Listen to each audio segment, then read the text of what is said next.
All of you. आज हम अपना नया टॉपिक शुरू करेंगे, रेशियो एंड प्रोपोर्शन। जैसा कि अभी हमने पिछला topic percentage profit loss SICI पढ़ चुके हैं, तो हमने डिस्कस किया था कि नेक्स्ट क्लास में अपन रेशियो एंड प्रोपोर्शन पढ़ेंगे। अच्छा, रेशियो एंड प्रोपोर्शन क्यों पढ़ेंगे और उसका कारण क्या है वो पहले अपन समझ लें कि रेशियो एंड प्रोपोर्शन आपको DI में भी काम आएगा। रेशियो एंड प्रोपोर्शन से आपके टाइम एंड वर्क में, टाइम स्पीड एंड डिस्टेंस में, ट्रेन में, बोट में और आगे जाके बहुत सारे चैप्टर में जैसे एजेस हो गया, पार्टनरशिप हो गया, बहुत सारे चैप्टर्स में आपको इसकी हेल्प मिलेगी। तो रेशियो एक तरह से बैकबोन है अर्थमेटिक का। जैसे मैंने आपसे हमेशा से कहा है कि 4 टूल्स हैं हमारे, परसेंटेज, एलिगेशन, एवरेज और रेशियो। तो ये 4 टूल पे अगर आपका कमांड अच्छा है और ये आपके पास है तो आप अर्थमेटिक का बहुत सारा पोर्शन और DI आप आराम से कर सकते हैं। ठीक है, तो यहाँ पर आज जो हम डिस्कस करने वाले हैं इस सेशन में वो डिस्कस करने वाले हैं कि रेशियो एंड प्रोपोर्शन से, या आप इसको इस तरह से समझें कि आप किस तरह से ऑप्शन का इस्तेमाल करके सवालों को सॉल्व कर सकते हैं। मतलब सवालों को आपको पूरा सॉल्व नहीं करना है, आपको सवालों में दिए गए ऑप्शन का मदद लेना है और आपको ये समझना है कि इस ऑप्शन से आप इस सवाल को कैसे सॉल्व कर सकते थे कम से कम समय में। अब जैसे कि मान लीजिए अगर मैं आपसे एक एग्जांपल बोलूं कि A और B है और इनके इनकम, इनकी आय का रेशियो 3:5 है। ठीक है, और इनके एक्सपेंसेस का भी कुछ रेशियो है और ये कुछ X और Y सेविंग्स करते हैं। ठीक है, एक हाइपोथेटिकल क्वेश्चन ले रहे हैं सिर्फ अभी एक चीज समझने के लिए कि इस तरह के सवालों को हम कैसे करते हैं। और आपसे A की इनकम पूछ रहा है। ठीक है, आपसे क्या पूछ रहा है? A की इनकम पूछ रहा है। तो आपके पास इसके 4 ऑप्शन रहेंगे। तो आपको बस ये सोचना है कि A की इनकम अगर वो पूछ रहा है तो A की इनकम जो भी होगी वो 3 का मल्टीपल होगी या तो 3 से डिविजिबल होगी। सिंपल सी बात है, क्या होगा? 3 का मल्टीपल होगा या तो 3 से डिविजिबल होगा। अगर वो 3 का मल्टीपल होगा तो आपको कुछ नहीं करना है, जो भी ऑप्शन 3 से डिविजिबल हो या 3 का मल्टीपल हो वही आपका आंसर हो जाएगा और इस तरह से आप बहुत कम समय में अपना जवाब दे सकते हैं। ठीक है, तो अगर हम एग्जाम्पल की बात करें तो एग्जाम्पल से इसको समझते हैं।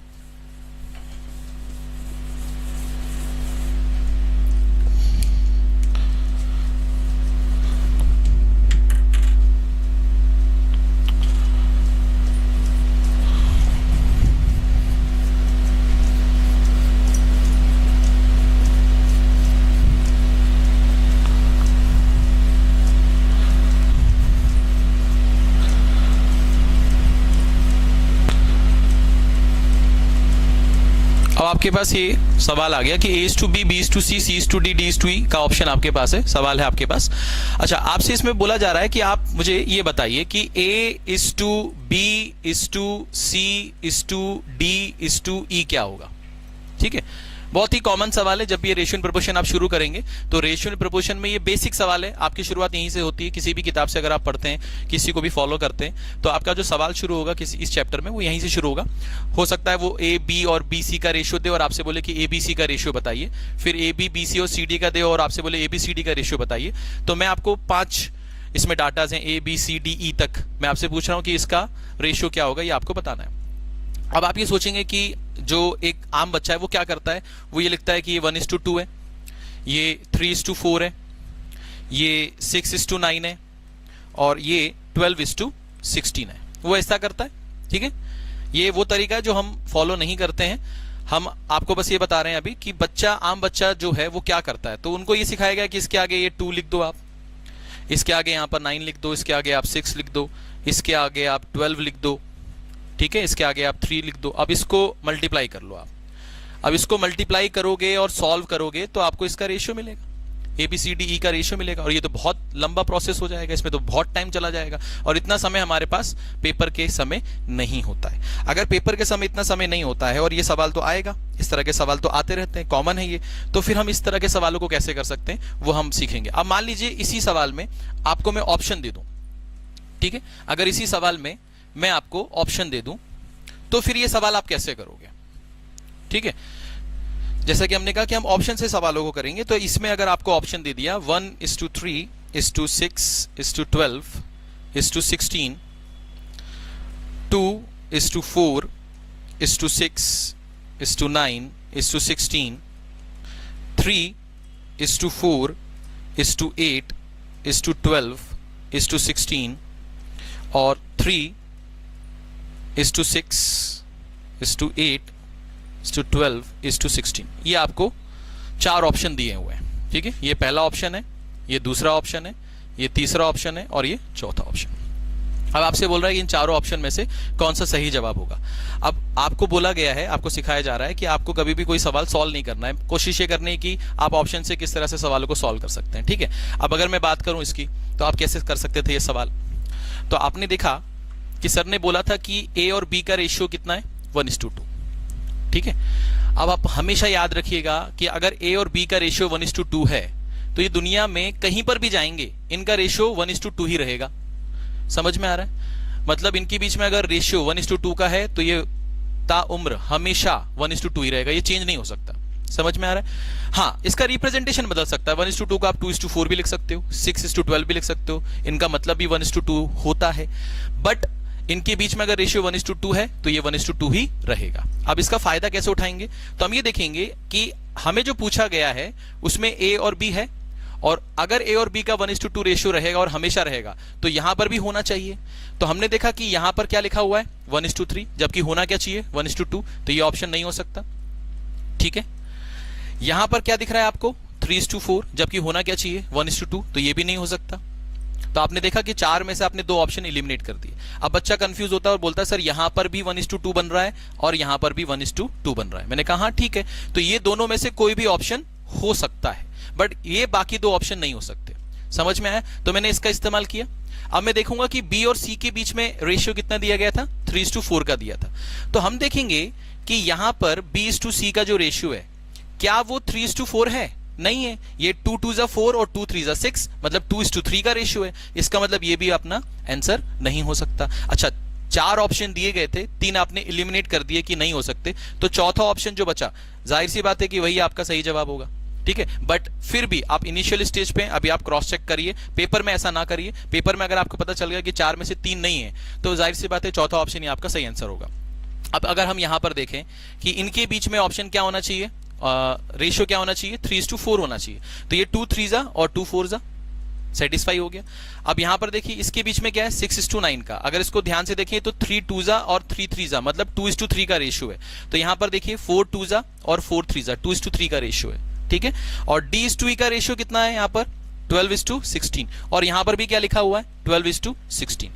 तो आपने हर तरह से सबको सेटिस्फाई करवा दिया, जबकि आपको जरूरत नहीं थी, आपका इससे और इससे काम हो चुका था, और 99.99% क्वेश्चन में आपका एक बार में ही सवाल का जवाब आ जाता है। ठीक है, समझ में आ रहा है आपको बात, ठीक है, क्लियर है ये। ठीक है, मेरे ख्याल से आप समझ पा रहे होंगे कि हम क्या कर रहे हैं, और बहुत बेसिक सी चीज है, कोई बहुत बड़ी चीज नहीं कर रहे हैं, हम बहुत बेसिक सी चीज कर रहे हैं कि किस तरह से हम बिना सवाल को सॉल्व किए, बिना पेन का इस्तेमाल किए हम ऑप्शन पे जा सकते थे और सही ऑप्शन पे जा सकते थे। और ये आपको सीखना पड़ेगा, क्योंकि अगर आपने ये सीख लिया तो आपको इनकम एक्सपेंसेस के जो सवाल आते हैं, आपको जो एजेस के सवाल आते हैं, आपको जो पार्टनरशिप के सवाल आते हैं, ये सारे सवालों में आप ये तरीका अपना सकते हैं और आप अपना बहुत सारा समय बचा सकते हैं। और ये समय आप जब बचाएंगे तो वो समय कहां पर यूटिलाइज करेंगे, ऐसी जगह पर जहां पर आपको मालूम है कि समय लगना है। ठीक है, बात समझ में आ रही है आपको। ठीक है, चलिए तो नेक्स्ट क्वेश्चन देखते हैं।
अब मान लीजिए अगर ये सवाल आ गया आपको, तो इस सवाल को कैसे करेंगे।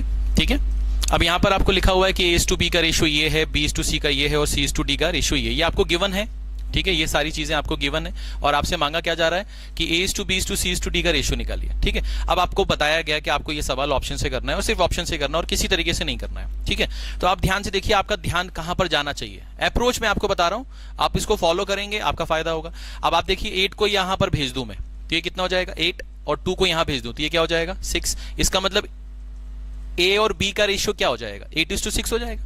A और B का रेशियो कितना हो जाएगा 8:6 हो जाएगा। ज्यादा से ज्यादा इसको अगर सिंप्लीफाई करें तो 4:3 होगा। समझ में आ रहा है, 8:6 होगा या तो 4:3 होगा या तो 8:6 के ऊपर जाएगा, 4:3 से नीचे नहीं जा सकता, इससे ज्यादा सिंप्लीफाई नहीं होगा। तो मैंने देखा कि मुझे इस ऑप्शन में 8:6 डायरेक्टली मिल गया और इस ऑप्शन में मुझे 6:8 मिल रहा है, जो कि उल्टा है। मतलब ये सवाल, ये ऑप्शन तो हो ही नहीं सकता इस सवाल का। बात समझ में आ रही? अच्छा, 8:6 है तो ये 6:4 कैसे होगा, 4:6 कैसे होगा, हो ही नहीं सकता, है ना। 4:3 चलता, ले लेता मैं, बट यहां पर क्या लिखा है 4:6। तो आपने देखा कि आपने किस तरह से सिर्फ इसकी मदद से एक ही बार में बता दिया कि आपका आंसर क्या होगा। बात समझ में आ रही है? समझ पा रहे हैं कि आप किस तरह से सवालों को सॉल्व कर सकते हैं। क्रॉस मल्टीप्लाई करना था और कुछ नहीं करना था। और आप सोचिए इस तरह के सवाल आते हैं पेपर में, ठीक है, ऐसा नहीं है कि इस तरह के सवाल आते नहीं है। ठीक है, और मैं आपसे सारे सवाल सॉल्व करेंगे अपन, यहाँ पर सारी चीजें सीखेंगे अपन। ठीक है, चलिए तो एक और सवाल देखते हैं।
अब अगर ये सवाल आता है आपको पेपर में तो आप कैसे करेंगे इस तरह से सवाल को, किस तरह से आपका अप्रोच होना चाहिए उसमें देखिए। आपसे क्या बोल रहा है कि 6,200 रुपीज को आपको 3 बराबर हिस्सों में बांटना है, 3 हिस्सों में बांटना है।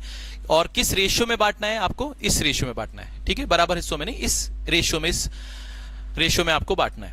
अब आप ये सोचेंगे कि इस अनुपात में इसको बांटना है, मतलब 1:2, 1:3, 1:5। अच्छा, एक नॉर्मल बच्चा क्या करता है, वो 1:2, 1:3, 1:5 देखता है तो 2:3, 5 का क्या लेता है, 2:3, 5 का क्या लेता है, वो एलसीएम लेता है।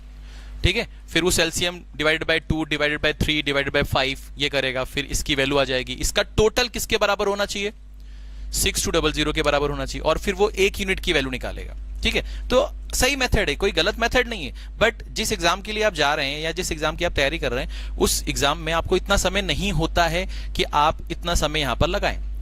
तो आप क्या कर सकते थे, कुछ भी नहीं करना था। अगर आप इसको यहां भेजते तो ये क्या बन जाता 3, और यहां पर भेजते तो ये क्या बन जाता 2। इसका मतलब ये हो गया कि जो ये पहले 2 हिस्से होंगे उनके बीच का जो रेशियो होगा वो कितना होगा, 3:2 होगा। ये बात समझ में आ रही है? जो 3 पार्ट्स होंगे उसमें से जो पहले 2 पार्ट्स होंगे उनके बीच का रेशियो कितना होगा, 3:2 होगा। तो आप देखिए यहां पर 3 है, यहां पर 2 है, ये ऑप्शन है आपका। अब एक बार आपको क्रॉस चेक करना है तो देख लीजिए, 5 7 जा और 5 3 जा 7:3 का रेशियो बन रहा है, 5 5 जा 5 4 जा 5:4 का रेशियो बन रहा है। ठीक है, और 2 11 जा और 2 15 जा 11:15 का रेशियो बन रहा है। तो ये तीनों ऑप्शन नहीं हो सकते और एक ही ऑप्शन इसका सही आंसर हो सकता है, और वो क्या है, पहला ऑप्शन। बात समझ में आ रही है? ठीक है, चलिए एक और देखते हैं क्वेश्चन।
चलिए अब ये सवाल देखते हैं, अगर ये सवाल आया तो आपको कैसे करना है, ठीक है। अब यहां पर लिखा हुआ है कि ratio of speed of racers are in the ratio 3:4:6, ठीक है। And what is the ratio of time taken by 3 racers to cover same distance.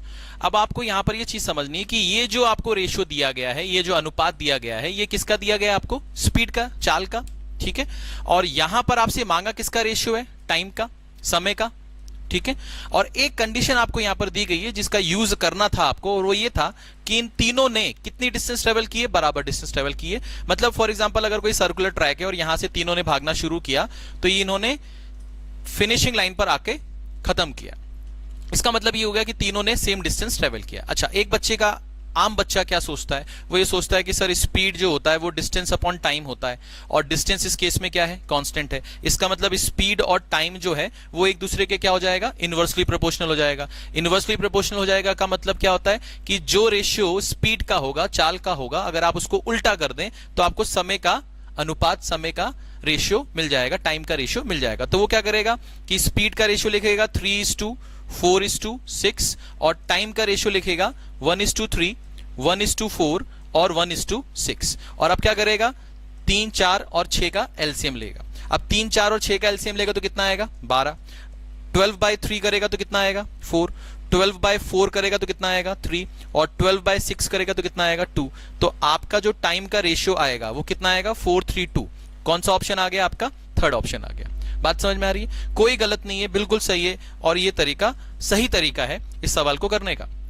मगर क्या इसमें भी हम समय बचा सकते थे, हाँ बचा सकते थे। कैसे बचा सकते थे, तो आप ये देखो, जो चीज अभी आपने यहां पर लगाई उसका मतलब ये भी तो है कि स्पीड इंटू टाइम जो होता है वो क्या होता है, डिस्टेंस होता है।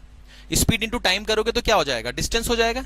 और इन तीनों ने सेम डिस्टेंस ट्रेवल किया है, इसका मतलब ये होगा कि इन सभी की स्पीड को और टाइम को मल्टीप्लाई करेंगे तो तीनों केसेस में जो डिस्टेंस आना चाहिए वो क्या आना चाहिए, सेम आना चाहिए। अच्छा, अब ये चीज अगर आप समझ पाते हो तो आपको यहां पर स्पीड का रेशियो तो तीनों का दिया गया है और टाइम के लिए आपके पास 4 ऑप्शन थे। तो आप ये देखो, अगर आप 3/4 करते हो तो कितना हो जाता है, 12। 4/3 करते हो तो कितना हो जाता है, 12। और 6/2 करते हो तो कितना हो जाता है, 12। और इन तीनों केसेस में क्या आ रहा है आपको, सेम डिस्टेंस आ रहा है। स्पीड इंटू टाइम कर रहे हो तो डिस्टेंस क्या आ रहा है, 12, 12, 12। और ये आपकी गिवन कंडीशन में दिया गया था कि तीनों ने सेम डिस्टेंस ट्रेवल किया है। एक बच्चा बोलेगा सर यहां पर करते तो मैंने देखा 3/3 कितना हो रहा है, 9, और 4/4 कितना हो रहा है, 16, बराबर नहीं है। 9 और 16 बराबर नहीं है। 3/6 18, 4/4 16 बराबर नहीं है। 3/2 6, 4/3 12 बराबर नहीं है। तो एक ही ऑप्शन आपका सही आंसर है, और वो क्या है, 4:3:2, सी ऑप्शन। बात समझ में आ रही है, ठीक है। तो आप समझ पा रहे होंगे कि इस तरह से हम ऑप्शन की मदद से सवालों को सॉल्व कर सकते हैं। और जो भी हमारा एग्जामिनर होता है, जो भी पेपर सेट करता है, वो हमेशा चारों ऑप्शन बनाता है। आपको अगर ऐसा लगता है कि एग्जामिनर सिर्फ एक सवाल बनाता है और उसके ऑप्शंस बनाता है, एक ऑप्शन बनाता है जो उसका सही जवाब होता है, ऐसा नहीं है, उसके 4 ऑप्शन बनाए जाते हैं। और इसका अगर आपने एक्सपीरियंस किया हो तो आपने एक्सपीरियंस किया होगा कि कभी कभी आप किसी सवाल में कोई स्टेप अगर गलत कर देते हैं तो आपका आंसर सी की जगह बी आ सकता है, किसी का ए आ सकता है, किसी का डी भी आ सकता है, और बाद में अगर उसको सुधार लेते हैं तो आप सही आंसर पे पहुंच जाते हैं। इसका मतलब ये होता है कि एग्जामिनर को मालूम है कि बच्चा कहां कहां कैसी कैसी गलतियां कर सकता है, और उस गलती की वजह से इसके आंसर्स क्या क्या आ सकते हैं, उस हिसाब से ये ऑप्शन सेट होता है। ऐसा नहीं होता कि यहां पर 4-3-2 है तो फिर 2-3-4 कर देगा, ठीक है, 5-4-9 कर देगा, ऐसा नहीं करेगा। जो भी करेगा वो सोच समझ के करेगा, और आपको उसका फायदा उठाना है। आपको एग्जामिनर का माइंड पढ़ना है कि वो क्या बोलना चाह रहा है आपसे, वो क्या जानना चाह रहा है आपसे। वो जानता है कि जिस मेथड से आपने अपनी सारी पढ़ाई की है उस मेथड से इस तरह के पेपर को निकाल पाना बहुत मुश्किल है। तो आपको समय बचाना है और इस तरह के सवालों को करने का एक यूनिक तरीका अपनाना है, जिससे आप कम से कम समय में ज्यादा से ज्यादा सवाल कर पाएं और अपना सिलेक्शन ले पाएं। ठीक है, ठीक है। चलिए, तो एक नया क्वेश्चन देखते हैं।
चलिए, अगर ये सवाल आ जाता है आपको तो आप कैसे करते, और हमें ऑप्शन से ही करना है, सवाल सॉल्व नहीं करना है। तो ध्यान से देखिए, यहाँ पर आपको ये चीज गिवन है कि अगर 3 times of A is equal to 2 times of B is equal to 4 times of C, ये सारे एक दूसरे के बराबर हैं। तो बताइए A is to B is to C का रेशियो क्या होगा। इसका मतलब ये जो चीजें हैं वो क्या है, A is to B is to C का रेशियो है। तो आपको कुछ नहीं करना, आप बस ये समझिए कि 3 times of A is equal to 2 times of B. इसका मतलब ये होता है 3 times of A is equal to 2 times of B. तो आप देखिए इसमें ऐसा कौन सा ऑप्शन है जो इसको सेटिस्फाई कर रहा है। तो आपने देखा 3 3 जा 9 हो रहा है और 2 2 जा 4 हो रहा है, तो ये तो बराबर नहीं है क्योंकि यहां लिखा है कि ये बराबर है, ये नहीं हो सकता। 3 6 जा 18 हो रहा है और 2 4 जा 8 हो रहा है, ये भी बराबर नहीं है। ये कितना हो रहा है, 3 4 जा 12 और 2 6 जा 12, यहां तक बराबर हो गया। इसको भी मैच कर लीजिए, 4 3 जा 12, इसका मतलब 3 4 जा 12, 2 6 जा 12, 4 3 जा 12, और ये सब बराबर है। इसका मतलब यही हमारा आंसर हो गया। अगर इसको क्रॉस चेक करना है तो क्रॉस चेक कर लीजिए, 3 2 जा 6, 2 3 जा 6 बराबर तो है, बट 4 4 जा 16 बराबर नहीं है। इसका मतलब ये भी ऑप्शन नहीं हो सकता। तो आपने कैसे ऑप्शन की मदद से ये सवाल सॉल्व कर दिया। ठीक है, आई होप आपको समझ में आ रहा होगा। ठीक है, चलिए एक क्वेश्चन और करेंगे।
चलिए, अगर ये सवाल आपको आता है तो इस सवाल को आप कैसे करेंगे।